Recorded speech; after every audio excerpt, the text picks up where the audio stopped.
法务部昨国机甲原本第3级毒品儿童棉纸升级做第2级的毒品来管制。行政院要通过新世代反毒策略行动纲领3.0，未来4年会投入150亿用来解毒品、购掠毒品。成功！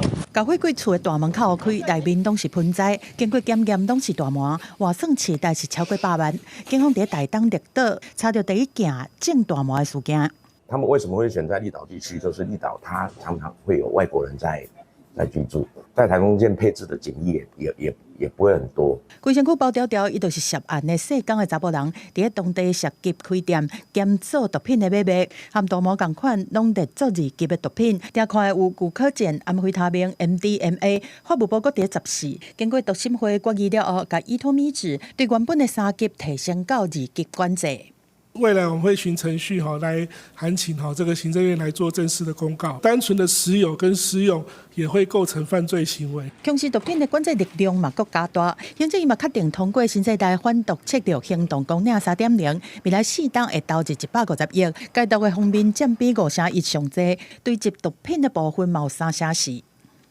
政院就是有追加反一再反，我们再有没有一个比较具体的规划的方向？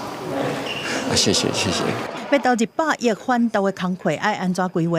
法务部长陈明谦并无讲，目前国内当年平均轰炸接到用毒品的人是超过4万个，第一摆食毒的人数是8000多人。即么政府反毒是设定4大目标，阻断僵尸、减少毒害、稳定复归、阻止再犯。不过，在面对一直转变的食毒和卖毒的形态，这做法敢会当有效来阻断毒品的危害？在过去传统的侦查的思维之外，在网络巡逻上面的技能可能必须同步加以提升。侦查技术真的需要与时俱进，尤其对网络的这样子一个所谓的侦查的这一块，那我们就变成用医疗的方式先行，然后真的不行再进到监所的模式。